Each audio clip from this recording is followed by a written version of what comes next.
Et Barnabas va aller pour les récupérer afin de l'amener vers Antioche. Antioche pour travailler dans le champ de Dieu.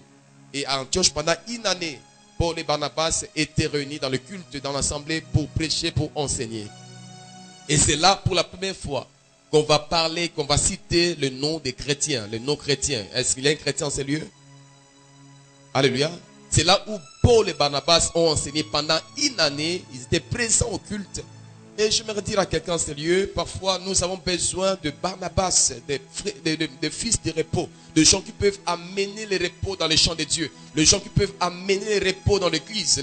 Barnabas, c'est quelqu'un qui n'est pas à l'aise lorsque Paul n'est pas dans sa place. Il n'est pas à l'aise lorsque tel frère, telle sœur, qui a des potentialités, qui a quelque chose de fort de Dieu en lui, cette personne n'est pas à sa place. Barnabas va aller prendre Paul à Tarse, Saül à Tarse, afin qu'il soit Antioche pour que les chrétiens soient reconnus, pour que les chrétiens, les disciples deviennent des chrétiens. Alléluia. Et ce matin, en ces lieux, j'aimerais que Dieu puisse élever des Barnabas. Et donc, dans ces textes, on peut voir l'importance des suivis pour voir nos frères, nos sœurs qui ne sont pas là où Dieu les attend. Si seulement tu peux opérer, travailler comme Barnabas. Où est ton Saül? Ton Saül parfois qui était avec toi dans la commission. Ton Saül qui était avec toi, je ne sais pas, dans ton département. Ton Saül qui n'est pas dans le culte, là où tu dois prier, là où tu dois servir Dieu. Ton Saül qui n'est pas dans les champs de Dieu. Il n'est pas là. Mais toi tu es à l'aise. Tu es indifférent. Ça ne te regarde pas. Tu ne prends pas même le temps de prier. Ni même d'aller les chercher. Mais Barnabas, comme fils du repos, comme fils de la prophétie, va se déplacer pour aller chercher Saül. Pour dire que tu as un lieu de la destinée où Dieu t'appelle. Afin que tu sois là pour exercer le ministère. Et quand il était là, les disciples étaient bénis. Les disciples étaient bénis. Que Dieu nous donne de fils, de filles du repos. Les gens qui voient comme Dieu veut que Dieu voie. Les gens qui sont inquiets lorsque le champ de Dieu est vide. Les gens qui sont inquiets lorsque la personne qui est dotée de dons, de talents, n'est pas là où Dieu l'attend. Il peut se déplacer, payer le bus, payer, je ne sais pas, les carburants, pour aller se déplacer, aller dans telle commune, aller dans telle famille, aller dans tel quartier pour chercher la personne là. Et jusqu'à ce qu'il le trouve, il le ramène pour que la personne soit présente dans le culte, dans l'église et servant Dieu dans son champ. Et quand ils ont travaillé, ils ont prêché pendant plusieurs temps. On dit que c'est là où les disciples furent appelés pour la première fois des chrétiens. Le mot chrétien a été attribué aux disciples d'abord. Pas aux gens qui viennent d'abord dans le culte. Pas aux gens qui viennent dans une assemblée. Mais aux disciples. Pour dire quoi? L'ossature, la bonne manière, la mesure que Dieu attend des chrétiens, c'est de devenir un disciple. Un bon chrétien, c'est celui qui est disciple du Seigneur. Pas je viens chauffer les bancs à l'église et je rentre. Pas je viens à l'église et je n'ai pas d'impact dans la société. Un disciple, le terme est mathetes. Je fais une émission là-dessus sur les réseaux sociaux. Mathetes se laisse entendre l'apprenant, l'élève, le disciple, celui qui est soumis à un maître. L'apprenant, c'est lui qui prend. Donc, j'aimerais parler de trois choses, trois éléments qui est très important, qui définit les chrétiens. Trois éléments. Ce matin, je parlais de trois éléments qui définissent un chrétien. Trois éléments qui caractérisent le chrétien comme Dieu l'attend, comme la Bible l'explique. Premièrement, je dis, le chrétien, c'est un disciple de Dieu. Dieu attend que tu sois un disciple. Dieu t'appelle à être un disciple. Et Jésus a dit, allez faire de toutes les nations. Pas d'abord les églises, mais allez faire de toutes les nations. Mais mes disciples. Mes disciples, le disciple. Le disciple, ma tête, veut dire un apprenant, un élève, quelqu'un qui est soumis à une autorité. C'est quelqu'un qui suit un modèle, qui suit un maître. Et quand tu es disciple de Jésus, tu as comme maître le Seigneur. Tu as comme maître Jésus-Christ et tu dois faire ce que Dieu t'appelle à faire. Parce qu'un élève est appelé à devenir maître. On n'est pas un élève pour toujours. On est élève et puis on devient maître. C'est-à-dire, un disciple est appelé à croître, à grandir dans la croissance. Il doit se développer. Ma tête, ce n'était pas l'affaire de sexe, parce qu'on peut parler d'un disciple dans la matétrie. Dans le Nouveau Testament, on parle de Lydie qui était matétrie, qui était disciple. De temps on dit allez faire de toutes les nations les disciples, c'est-à-dire même les sœurs, les femmes, les hommes, les jeunes filles. Dieu appelle les gens à devenir des disciples. Pas seulement chrétiens, mais disciples. Et quand nous lisons dans Hébreux 5, verset 12, qu'est-ce que la Bible dit? Hébreux 5, 12. Vous en effet de qui depuis longtemps devriez être des maîtres. Vous avez encore besoin qu'on vous enseigne le premier rudiment des oracles de Dieu. Vous en êtes venus en avoir besoin de lait et non d'une nourriture solide. C'est-à-dire, vous depuis longtemps qui commencez déjà à apprendre. Vous qui apprenez depuis longtemps. Mais vous ne devenez pas des maîtres, vous ne grandissez pas. Un disciple est appelé après un certain temps, après un certain moment d'enseignement, de grandir. Certaines choses que tu faisais quand tu étais encore enfant spirituel, enfant bébé dans la foi. Après 5 ans, 10 ans, on ne doit plus voir ta vie à cette même dimension-là. Le disciple, c'est celui qui apprend. C'est celui qui est un élève. J'apprends pour que je puisse pratiquer. Je n'apprends pas seulement pour être informé, mais j'apprends pour que moi aussi je puisse exercer. Jésus a appris les disciples, les enseigner comment chasser les démons. Il les parlait du royaume de Dieu. Mais quand Jésus est parti, les disciples sont devenus des maîtres. Eux aussi, ils vont prêcher, ils vont chasser les démons, ils vont annoncer le royaume de Dieu. Jésus a dit, ce que je fais, vous le ferez même plus grand que moi. Pourquoi? Parce que le disciple est appelé à devenir maître, mais aussi à faire des choses qu'il a appris chez son maître. Alléluia. Dieu attend à un moment donné, frère, ma soeur, maman, à un moment donné, que tu cesses cette dimension de t'accrocher aux rudiments, aux choses élémentaires de la foi chrétienne, mais que tu grandisses, que tu sois en mesure d'affermir les autres, d'encadrer des familles, de chasser les démons, d'imposer que les gens soient de malades soient guéris. Dieu veut que toi aussi tu grandisses. Et c'est ce que Dieu attend des chrétiens. Le Congo, c'est un pays qui a beaucoup de chrétiens, mais qui a peu de disciples. Comme preuve, nous sommes le pays le plus corrompu. L'église a des scandales. Pourquoi? Les gens viennent à l'église, mais les gens ne sont pas disciples. Ils n'ont pas la discipline, ils ne connaissent rien. Qu'est-ce que Jésus t'a dit? Quelle est la dernière fois où tu as entendu Dieu te parler? La dernière fois où Dieu t'a donné une direction, fais ceci, arrête, lève-toi, fais ceci. Quand est-ce que Dieu t'a parlé? Parce que Dieu, Jésus est Seigneur, mais il n'est pas ton maître. Allez faire d'eux mes disciples. Un pasteur a parlé, il a dit, j'aimerais avoir des fils qui peuvent avoir l'écoute de Dieu comme moi j'ai. Que j'écoute Dieu. Qu'ils écoutent Dieu comme moi je peux écouter Dieu. Et même quand le pasteur peut s'en aller dans la gloire après la mort, il sait qu'il a des fils qui écoutaient Dieu comme moi j'écoutais. Des disciples élevés qui ont une oreille exercée. David pouvait dire, donne-moi l'écoute des disciples, que j'écoute comme les disciples. Le discernement d'un disciple. Alléluia. Ce que je fais, Jean 14 et 12, ce que je fais, vous pouvez le faire même de plus grand, a dit Jésus. Son souhait, c'est comme ça, que tu ne restes pas bébé. Depuis 2000, je ne sais pas, 2005, 2002, tu t'es converti. Tu es jusqu'à présent bébé, on doit faire des suivis. On doit t'exhorter à venir à l'église. On doit t'exhorter à fuir l'impudicité. On doit t'exhorter à prier avant de manger. On doit t'exhorter à prier quand tu te lèves. On doit t'exhorter à lire la Bible et non le téléphone quand tu te réveilles. Jusqu'à quand on doit te dire ces choses-là? Parce que tu n'es pas disciple. Alléluia. Si mes enfants, Davar ou bien Risa, jusqu'à 7 âges, après 7 ans d'éducation, 7 ans de la nourriture, jusqu'à 7 ans, Risa continue à marcher sur ses genoux, à marcher, au lieu de marcher droitement. Elle fait pipi, elle ne sait pas parler, elle fait caca aux habits. Ça, c'est pas normal. On dirait que l'enfant est malade. L'enfant n'est pas normal. Je pose la question, chrétien, es-tu normal? Es-tu normal? Alléluia. Il y a des gens qui ont duré à l'église sans même pas prier. On ne sait même pas s'il parle la langue ou bien il parle pas la langue. 20 ans, 10 ans à l'église, on ne sait même pas entendre, il prie comment. Il y a des gens, quand ils prient, on peut fermer les yeux. Ça, c'est tel qui prie. Ça, c'est tel frère qui prie. Ça, c'est telle soeur qui prie. Mais les autres, on ne sait même pas, ils prient comment. Est-ce qu'ils prient? Est-ce qu'on prie le même Dieu? On s'assoit dans les bancs, mais on ne sait pas, est-ce que nous invoquons le même Dieu? Parce qu'on ne l'a jamais entendu prier. Depuis sa conversion, il était comme ça. Il ne grandit pas. Rabbi ne changeait pas.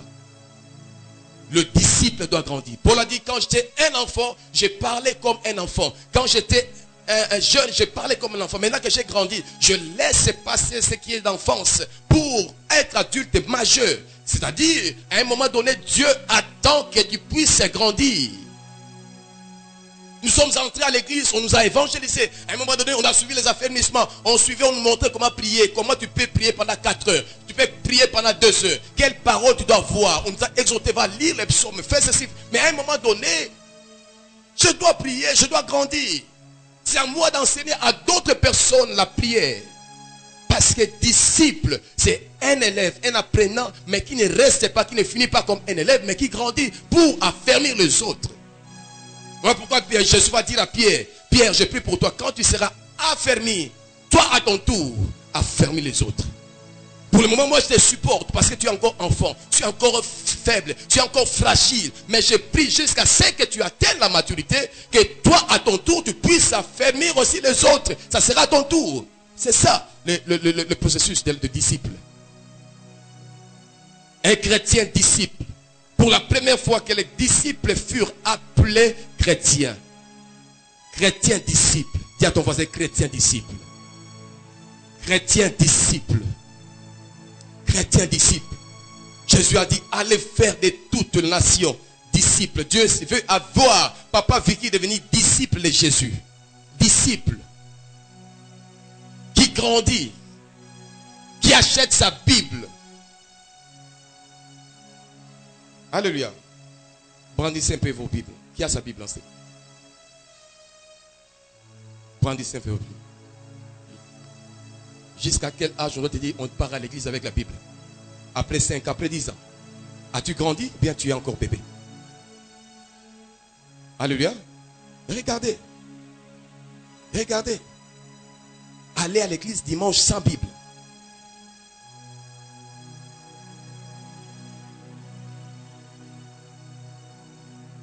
Deuxième élément qui caractérise le chrétien.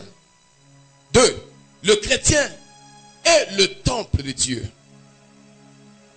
1 Corinthiens 3, verset 16. 1 Corinthiens 3, verset 16. La Bible dit ceci. Ne savez-vous pas que vous êtes le temple de Dieu et que l'Esprit de Dieu habite en vous? On parle aux chrétiens, on parle à ceux qui sont convertis, on parle à ceux qui ont reçu Jésus-Christ comme Seigneur et Sauveur. Ne savez-vous pas que vous êtes? S'il y a un chrétien à côté de toi, dis-lui, ne sais-tu pas que tu es le temple de Dieu? Le temple de Dieu veut dire quoi? Tu es devenu une habitation de Dieu. Une habitation de la divinité. Dieu habite en toi. Le créateur incréé habite en toi. C'est lui qui a créé les cieux et la terre. C'est lui qui existait avant le temps. C'est lui qu'on appelle El Shaddai. C'est lui qu'on appelle El Jibor. C'est lui qu'on appelle Jehovah Rapha. Habite en toi. Tu es son habitation. Tu es sa maison. Il demeure en toi. Est-ce que tu as la conscience que tu es le temple de Dieu? Alléluia. Celui qui est habité par le diable et celui qui est habité par Dieu, qui doit avoir peur de l'autre? Alléluia. Qui a peur de l'autre entre celui qui loge le diable et celui qui loge Dieu? Mais le chrétien, vous êtes ceux qui logent Dieu. Le créateur est créé. Le diable a été créé. Il est co-créé. C'est lui qui loge le diable. Il loge un co-créé. Mais toi, chrétien, tu loges celui qui n'a jamais été créé. C'est lui qui existe par lui-même. C'est lui qui est Dieu. On l'appelle Dieu. Il est en toi. Il habite, il vit en toi. Sa présence est là. On l'appelle El Shaddai, le Dieu tout-puissant, bien le Dieu de toute suffisance. Il a toute puissance en lui. Et il réside en toi. Frère, est-ce que tu prends conscience de cette réalité-là? Est-ce que tu es conscient, ma soeur, de cette vérité-là, que c'est lui qui a créé le ciel et la terre est en toi? Et parce qu'il est en toi, il fait de toi un dispensateur de ses grâces, de ses mystères. 1 Pierre 4, 10 le dit. 1 Pierre 4, verset 10. Comme des bons dispensateurs de diverses grâces de Dieu, que chacun de vous mette au service des autres les dons qu'il a reçus. Parce qu'il habite en nous. Nous devenons des dispensateurs des grâces, frères. Parce que Dieu habite en toi, El Shaddai. Tu as la puissance de libérer sa présence. Tu peux prier pour un malade, le malade sera guéri. Parce que Dieu habite en toi. Tu peux amener la présence de Dieu dans ta famille. Là où tu vas, Dieu arrive.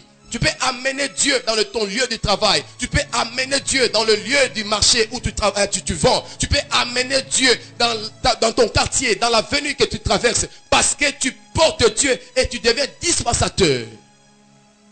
Tu es un autel vivant de Dieu. Un autel qui apporte, qui amène la présence de Dieu. Il y a des gens qui vont voir Dieu par toi.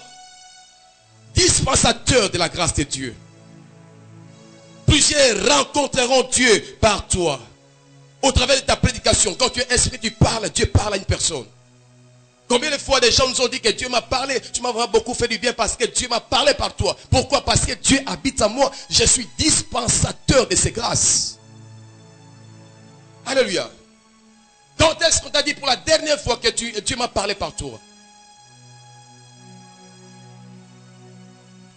Quel est l'esprit qui t'anime?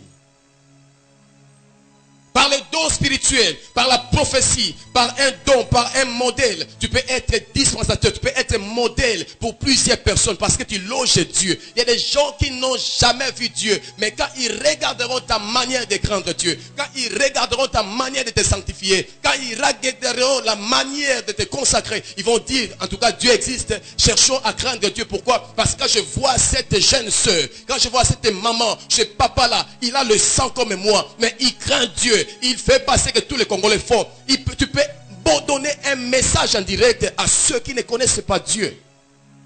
Tu es dispensateur. Cette personne ne s'est jamais fâché. Il est toujours souriant. Il est toujours aisé. Même quand on le provoque, il ne se fâche pas. Il est toujours apaisé. Il est sûr. Il n'a pas beaucoup, mais il est heureux. Quel est son secret? Il a Dieu en lui. Les magiciens sont venus pour voir Pierre, pour dire, Pierre, je suis prêt à vous donner l'argent. Donnez-moi cette puissance que je vois chez vous. Pourquoi? Parce que le magicien a compris que malgré sa magie, malgré les fétiches qu'il avait, la puissance que Pierre avait était supérieure à la force que lui il avait. Il a compris qu'il y avait quelque chose de plus grand que ce que lui possédait chez Pierre, dispensateur de la puissance de Dieu. C'est ce que Dieu veut, toi et moi, que nous soyons comme des dispensateurs. Des dispensateurs. Par toi, Dieu peut donner un message, une prophétie. Tu es dans quelque part. Maman, Dieu me parle sur toi. Je vois quelque chose. La fois passée, le vendredi, on priait pour la maman du frère Mena. Pendant qu'on priait pour cette maman, j'ai vu comment est la douleur qu'elle sentait. Elle est abandonnée. Mais pendant que je prie, je sens la même douleur. Je peux expliquer là où elle a mal, où ça a commencé. Dispensateur de la grâce de Dieu. C'est possible. Alléluia. Pourquoi je suis temple de Dieu? Tu es porteur de la présence de Dieu. Sois un modèle par les témoignages de ce que Dieu a fait dans ta vie. Tu peux être dispensateur. Dans 1 Samuel 5, 1 à 5, on nous parle des Philistins une fois qui étaient en confrontation avec Israël. Les Philistins vont arracher l'arche de l'Éternel. L'arche de l'Éternel qui était en Israël. Ils vont prendre l'arche pour la mener dans la maison de leur Dieu Dagon. Ils vont déposer l'arche de l'Éternel dans la maison de Dagon. Ils vont rentrer chacun va rentrer chez soi pour dormir. Le matin, quand ils vont revenir pour voir l'arche, ils remarqueront que Dagon sera fléchi, il va fléchir. Dagon sera terrassé. Il va tomber s'agenouiller devant l'arche l'arche de l'Éternel. Pourquoi? Parce qu'il avait deux divinités. Il avait l'arche de l'Éternel qui était comme temple, qui portait la présence de Dieu. Mais il y avait aussi le Dagon qui représente le diable, les démons, l'idolâtrie qui était là. Quand l'arche de Dieu et la représentation du diable sont rencontrés, c'est le diable qui doit fléchir. Et vous, vous êtes l'arche de l'Éternel. Vous êtes le temple de Dieu. Vous êtes ceux chez qui Dieu habite. Vous êtes comme cette arche-là. Mon frère, ma soeur, pourquoi tu trembles quand on prend ton image, on prend ton nom, on prend ton habit, on amène chez un marabout? Pourquoi tu as peur? Laissez-les prendre les Philistins, prendre l'arche. Laissez-les amener chez les marabouts. Laissez-les amener chez les magiciens. Laissez-les amener dans leur loge. Mais laisse-moi te dire, sois rassuré que Dieu habite en toi. Si Dieu est en toi, peu n'importe, ils donneront témoignage. Quand ils amènent l'arche dans la présence des Dagon, c'était une condamnation des Dagon. Ils sont condamnés. Ils sont maudits dans la maison des Dagon. Mais moi aussi avec toi, quand on amène ton image pour amener chez les magiciens, quand Dieu habite en toi, tu es temple de Dieu. Quand ils amènent, ils ont maudit ces marabouts-là parce que tu es temple de Dieu. Personne ne peut maudire là où Dieu est. Tu es temple, tu es la présence de Dieu. Tu amènes sa présence, tu es l'arche, mon frère, ma soeur. Sache que tu n'es pas n'importe qui. Ta valeur, c'est pas ce que tu portes comme habit. Ta valeur, c'est pas les chaussures que tu portes. Ta valeur, c'est pas les mèches que tu mets. Ta valeur, c'est celui qui habite en toi. Et la Bible dit que celui qui est en nous est plus grand que celui qui est dans le monde. Qui est dans le monde? Le diable, la politique, les sorciers, les magiciens, les gens de loge, les païens. C'est lui qui est en toi est plus grand que celui qui est dans le monde. C'est lui qui est en toi est supérieur, grand en puissance, grand en autorité, grand dans la divinité, grand dans la connaissance, grand dans la préscience, grand dans la magie, dans la puissance, grand dans toutes choses. Il est plus grand que tout ce qu'on peut nommer dans le monde. Ne tremblez pas, on parle de nouvel ordre mondial. C'est dans le monde. On parle de quoi? Je ne sais pas, des loges et comment. C'est dans le monde. On parle de virus, c'est dans le monde.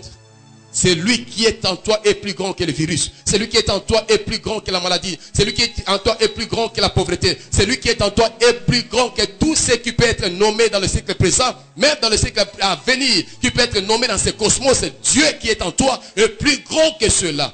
Et tu as cette assurance-là. Alléluia. Quand je comprends ces choses, je n'ai plus peur. Je suis rassuré. Tu es porteur de la présence de Dieu. Tu es porteur de la présence de Dieu. Tu es porteur de la présence de Dieu. Et quand tu portes la présence de Dieu, la présence de Dieu fait de toi un instrument du royaume de Dieu. Dis à ton voisin, instrument du royaume de Dieu. Il y a deux royaumes qui existent dans le monde spirituel. Le royaume de Dieu et le royaume du diable. On peut parler du royaume des hommes, mais qui est sous l'influence de ces deux royaumes. On peut parler du royaume des animaux. Le lion est comme le roi. Mais le royaume de Dieu et le royaume du diable influencent tout le reste des royaumes. Mais quand je suis avec Dieu, comme chrétien, quand je suis né de nouveau, quand je le Saint-Esprit en moi, quand Dieu habite en moi, je deviens l'instrument du royaume de Dieu. Dieu dit à Moïse, j'ai entendu les cris de mon peuple en Égypte. J'ai entendu comment est-ce que les Égyptiens sont en train de faire souffrir mon peuple. Je suis descendu.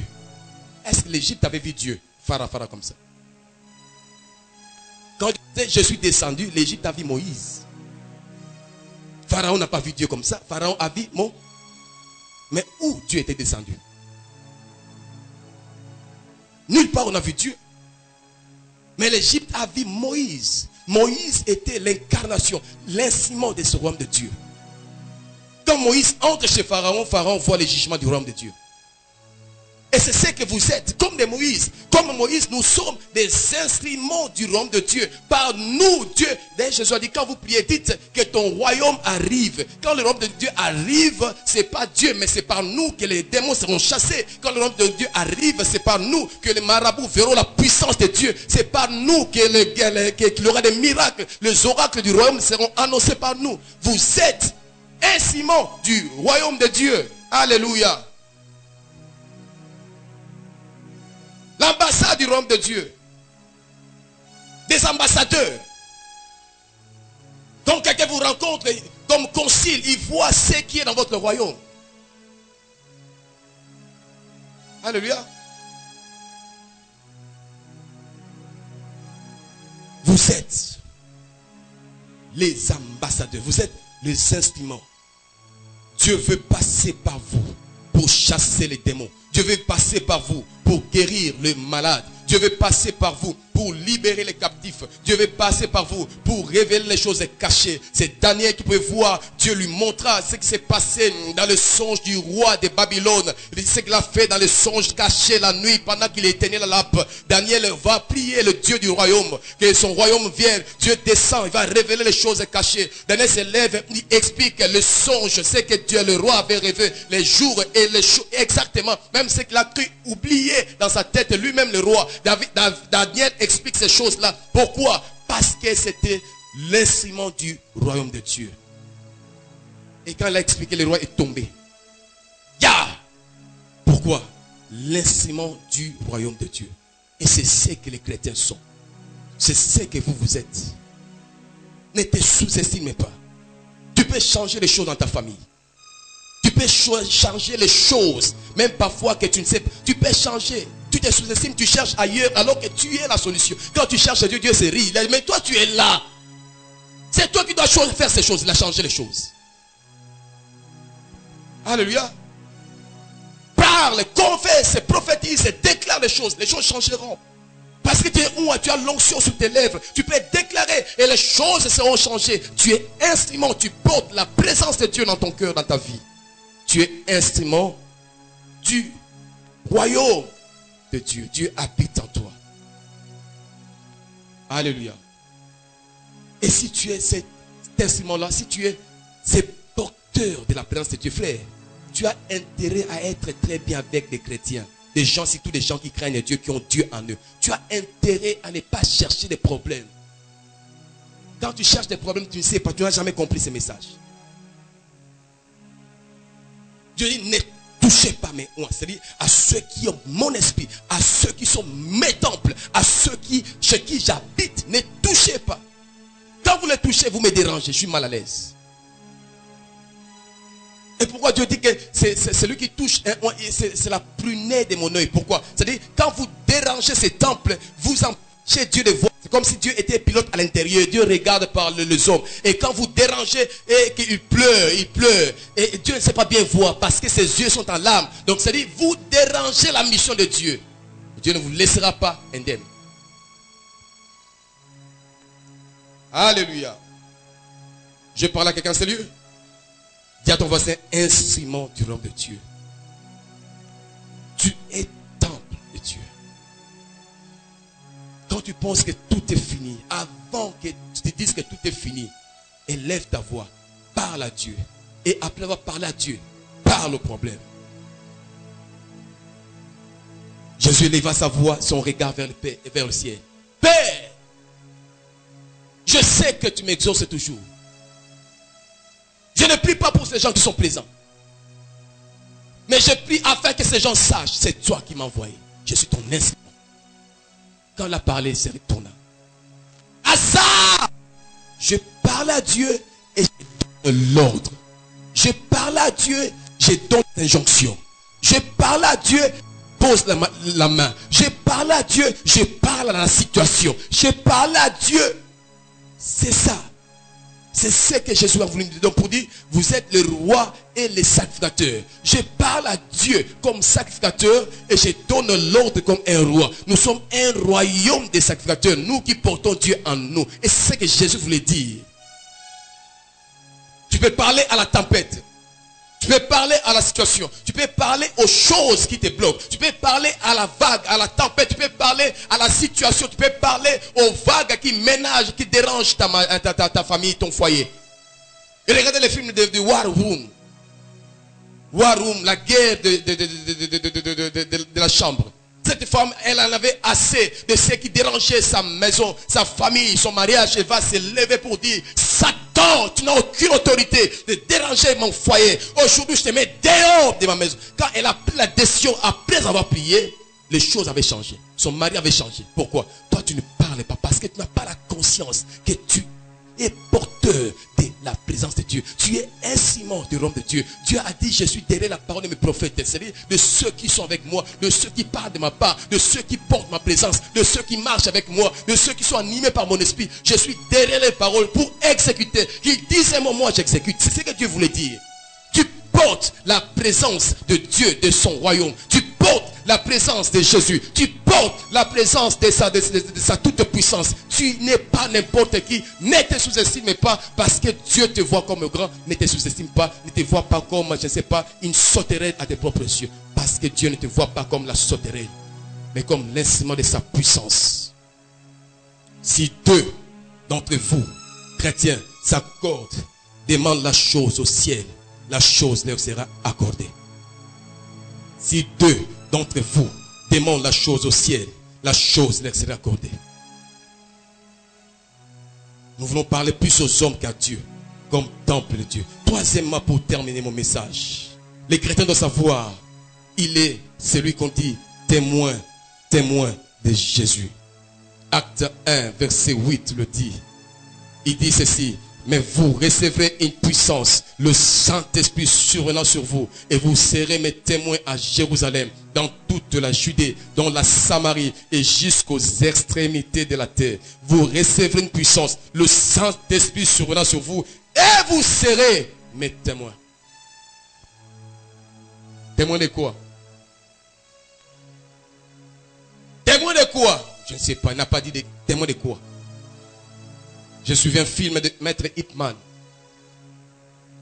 Qui a déjà regardé Ip Man? Qui connaît Ip Man? Oh. Tu ne suivras pas la novella, malheureusement. Ip Man, un ancien maître chinois qui, d'après la légende, il a formé Bruce Lee dans les années 60 et 50. Dans ce film-là, un maître arrogant, un maître orgueilleux va le défier. Il était tellement arrogant, il était tellement orgueilleux. Là, je vais te rosser, je suis avec la fierté, avec une arrogance extrême. Ip Man était marqué par l'humilité. Il est fort mais humble. Des valeurs que la Bible prône. Pas orgueilleux, pas extravagant. Il a dit, maître, tu veux me confronter alors. Alors je vais me battre. Mais seulement, ça doit être dans la salle. Chez toi, fermons les portes. Que personne ne voit, n'assiste. Ils ont fermé les portes, craint. Ils ont commencé à se battre. Et Ip Man va rosser ces maîtres-là. Malheureusement, pendant qu'ils se battaient, un garçon qui jouait, et pour aller suivre un truc avec lequel il jouait, il va monter et il va assister au combat. Comment Ip Man a frappé. Waouh! Le maître Ip Man a terrassé. Waouh! Il est super champion. Et quand il est descendu, Ip Man et les maîtres sont sortis avec des points de rouge dans ses ventres chez le maître. Le témoin va écrire, maître Ip Man a gagné. Le maître là était humilié. Il était mal à l'aise devant les témoins. Pourquoi? Les témoins étaient rassurés. Il avait vu ce qui s'est passé. Et Jésus dit, vous serez mes témoins. Des témoins, comment est-ce qu'il a vaincu Satan? Comment est-ce qu'il a rossé le diable à la croix de Golgotha? Vous serez témoins que Satan n'est rien. Parce que vous serez témoins. Et vous allez démontrer ce témoignage comment? En chassant les démons, en chassant les esprits malins, en les liant et en les exterminant pour les chasser dans les arides. Vous serez mes témoins. Ça dit pourquoi? Quand le diable vous verra, il sera mal à l'aise. Parce que vous connaissez, comme ce jeune homme devant maître Ip Man, vous connaissez la vérité. Alléluia. Je parle à un homme en ces lieux. Vous serez témoin du salut. Le monde est en train d'aller par-ci par-là. Le monde court à droite et à gauche. Le monde est à la quête de la satisfaction du bonheur. Le monde est en quête du bonheur. Mais le monde court comme après un mirage pour chercher le bonheur. Ils ne savent pas le bonheur. Mais vous, en recevant Jésus, vous avez expérimenté la paix. Vous avez expérimenté l'assurance au-delà du sexe. C'est que le sexe ne donne pas. Tu as senti la paix de Dieu dans mon cœur. Comme moi je sens. Quand Dieu est là, le matin quand je prie, je dis Seigneur, il n'y a pas un meilleur endroit qui peut dépasser ta présence. Quand toi tu es là, quand tu me dis que bienvenue, je t'aime, ça me fait du bien plus que la nourriture. Ça me fait du bien plus que le sexe. Ça me fait bien plus que l'argent. Ça me fait du bien plus que l'avion. Quand je monte dans l'avion, je ne ressens pas cette assurance-là que j'ai quand je sens sa présence, sa plénitude. C'est me remplit ma chambre, remplit mon cœur. Je suis rassuré. Et c'est le meilleur, la meilleure chose que je puisse expérimenter. Alléluia. Et quand tu es témoin de ces choses-là, frère, tu peux dire au monde, tu ne contenais rien, tu n'as jamais goûté à cette paix que Dieu donne. Tu n'as jamais goûté à cette assurance que Dieu donne.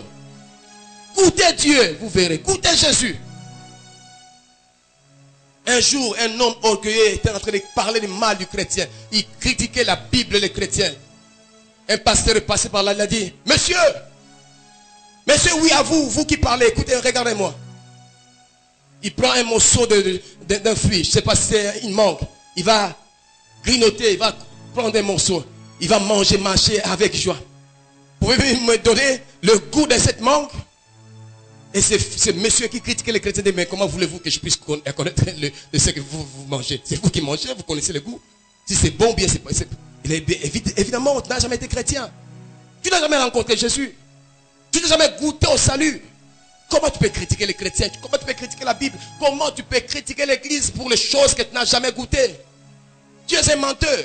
Moi j'ai goûté Jésus. Je connais comment il goûte. Je connais la paix de Jésus. Et cet homme était confondu, humilié.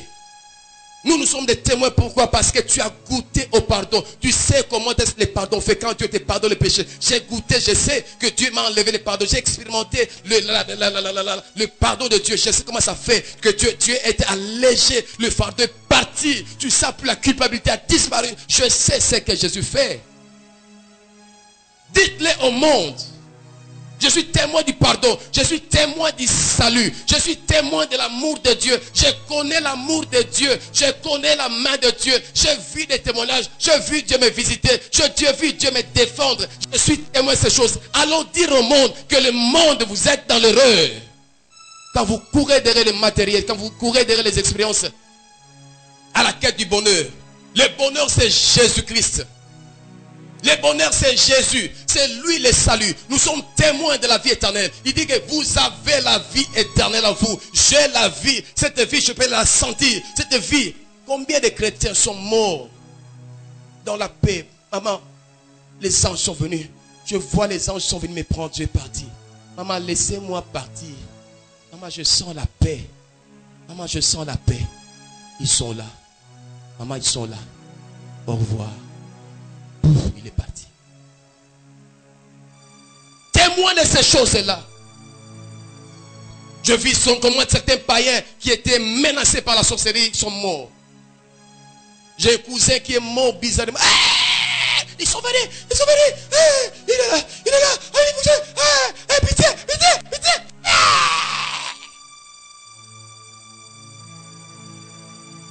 Il n'a pas expérimenté ce que toi et moi, nous avons expérimenté. Le monde de l'au-delà existe. Dieu existe. Le Saint-Esprit existe. Le pardon, le salut existe. Je le salue. Quand quelqu'un est à Christ Jésus, il dit que vous avez le salut en vous. Je le salue. Je sens cela. Je peux parler comme Paul. La mort m'est un gain. Vivre, c'est Christ Jésus. Sans Jésus, je n'ai rien. Je ne suis rien. Je ne peux rien. Jésus est le tout. Je sens son salut. Je sens son assurance. Je sens qu'il est là. Je sens qu'il m'aime. Je sens qu'il me protège. Je sens que mes lendemains sont rassurés. Je sens qu'il ne m'abandonnera pas. Je sens qu'il m'accompagne chaque jour. Je le sens. Le monde va aller pour prendre de l'alcool. Aller dans des boîtes de nuit. Changer de fille. Aller après des drogues. Aller après des tournants d'argent, après des tournants, vol après vol, cherchant la paix, la sécurité, mais ils ne trouvent pas. Combien de dictateurs ne veulent pas abandonner la politique? Ils ont volé, ils ont tué, mais ils ne veulent pas laisser. Pourquoi? Ils n'ont jamais atteint cet idéal-là. La Bible dit que mais pourquoi, dans le verset Ésaïe 55, 1 à 4, mais pourquoi dépensez-vous pour des choses qui ne rassasient pas l'âme? Pourquoi dépensez-vous? Pourquoi dépensez-vous? Ésaïe 55.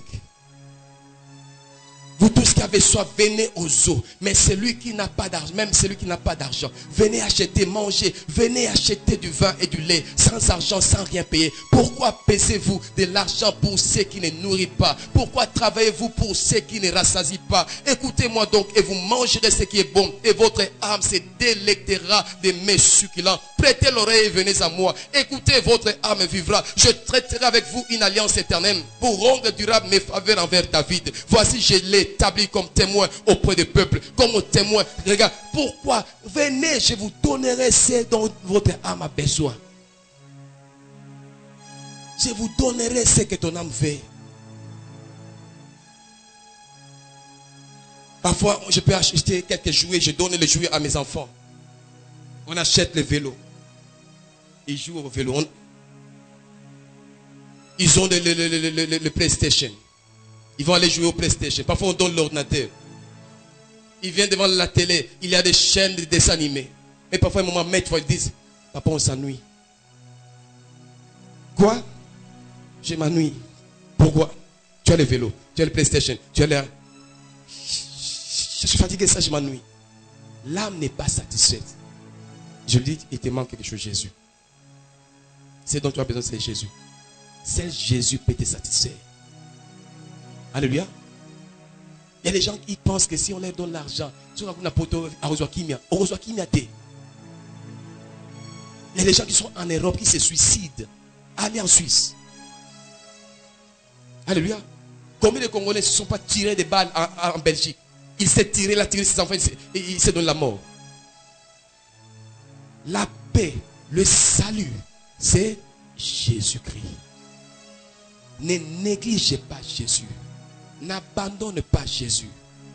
Et sois témoin de cette réalité. Sois témoin de cette vérité. Va dire, j'ai connu la vérité. J'ai connu le véritable. J'ai connu la vie éternelle. J'ai connu Yehoshua Mashiach. J'ai connu le chemin, la vérité, la vie. Je l'ai connu. Et témoigne à ceux qui ne le connaissent pas. Parle avec assurance parce que tu es témoin de Jésus. Vous serez mes témoins. Vous serez témoins de mes bénédictions. Comment je bénis, comment j'affranchis, comment je change de 0 en 1, comment je relève ceux qui sont rejetés, comment je libère les captifs, comment je guéris ceux qui ont le cœur brisé. Comment vous serez mes témoins, a dit Jésus. Alléluia. Voilà en quelques minutes ces 3 témoins qui caractérisent les chrétiens. Tu es disciple de Jésus. Tu es disciple de Dieu. Deuxièmement, tu es le temple de Dieu. Le temple de Dieu, porteur de sa présence. Et troisièmement, Dieu a fait de toi son témoin. Que Dieu bénisse sa parole. Nous fermons nos yeux, nous en prions par rapport à cette parole.